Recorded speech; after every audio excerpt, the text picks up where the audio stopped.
I did not expect to see you again after the day of your sentencing. I thought you had taken the exile's path, wandering the galaxy. Yet you have returned. Why? Your concern is noted. Your friends have not been harmed. They have been detained for their safety. I find it unusual that you are traveling with others again. I had thought you had forsaken the company of others after the war. Or is that why you are here?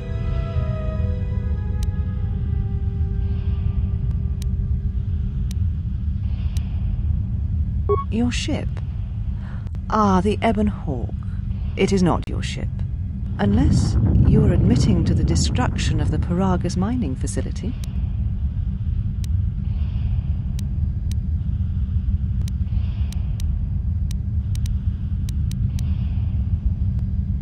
Ah, an accident. Something beyond your control.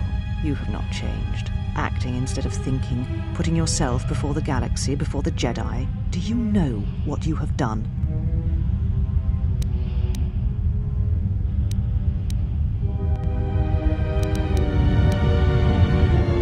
Without the fuel from Paragus, Citadel Station cannot maintain its orbit. It will crash into the planet and its destruction will echo across 20 other worlds.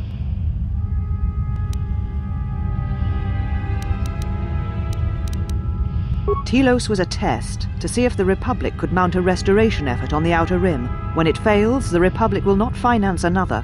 The other Rim worlds, devastated by the Sith, will remain graveyard worlds, devoid of life. And that is the magnitude of your crime. So you still hold to your flawed convictions. If you think to anger me, you are wrong. How is it that you are not content to confine your ruin to yourself? You must spread it to others wherever you go. Ruin yourself with your actions if you will. But when your actions bring harm to others, then you must answer for it.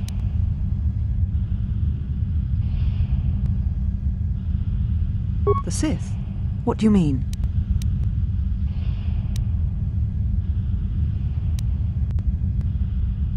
You speak truly. You have encountered the Sith. I can feel the scars on you. Tell me, where did you encounter them? Paragus? What would they want there? They can't have been looking for you.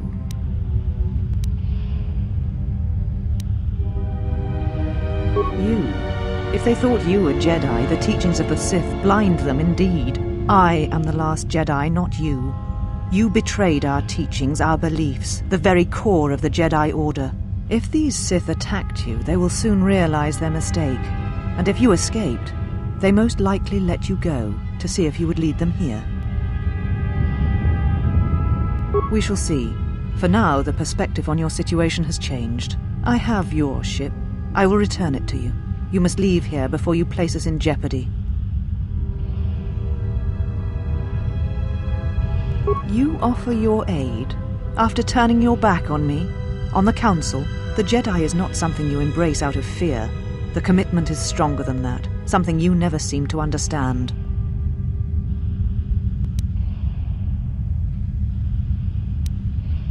Perhaps. But if you help me, it cannot be done from here.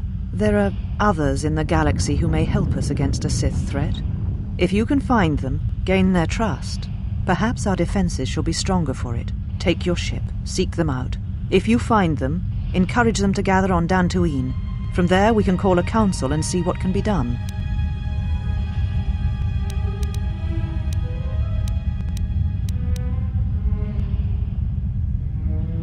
Then I shall send you on your way. It is now time for you to depart. We shall remove him, mistress. Come with us.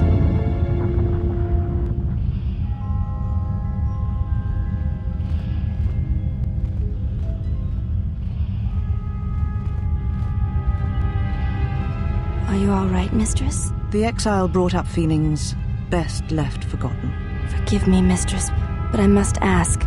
The exile, I've never seen another affect you so strongly. Did you care for him once? The Jedi have no such attachment. As always, he will do as he wills. And the galaxy, and the feelings of others, can burn for all he cares. The day we judged him, I stood in the chamber and he was so right. He was so certain of it, I doubted myself. He chose Revan over the Jedi, over the Council, over... But now I am tired. I must meditate.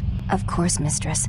I will tell the others you are not to be disturbed. And please, do not exhaust yourself. We can attend to matters here.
You are the exile, the one Atris warned us about.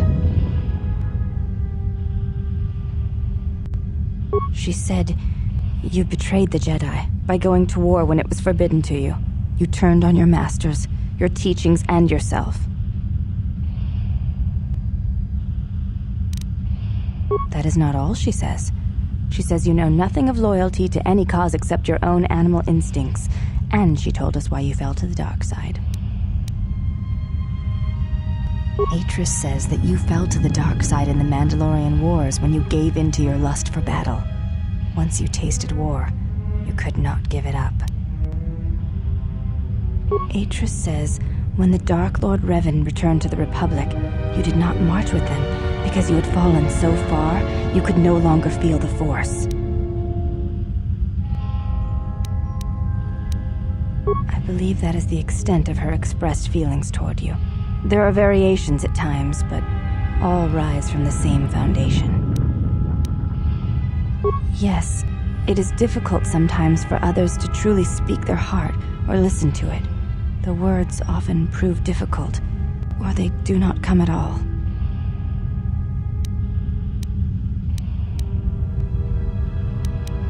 Without having seen you and Atris fight, I cannot say. Battle is a pure form of expression. It is heart and discipline, reduced to movement and motion.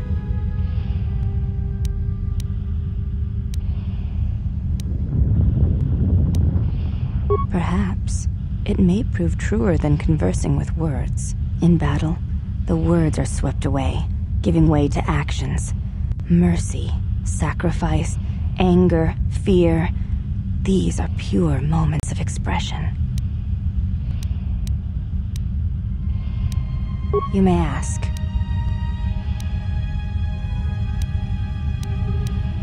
I honor the face of my mother. It is not something spoken of in the company of others. There's no need to apologize. You were merely remarking on something that you saw. There is no wrong in that. It is not a sensitive subject, but a subject that requires trust. There is no such trust between you and I, and such trust takes time. Before you go, Exile, question for you, if I may ask it. You have touched the Force. What does it feel like? Please, I wish to know.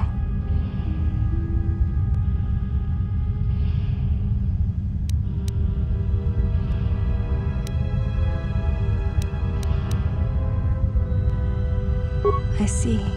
Thank you, Exile. I appreciate you sharing your knowledge with me.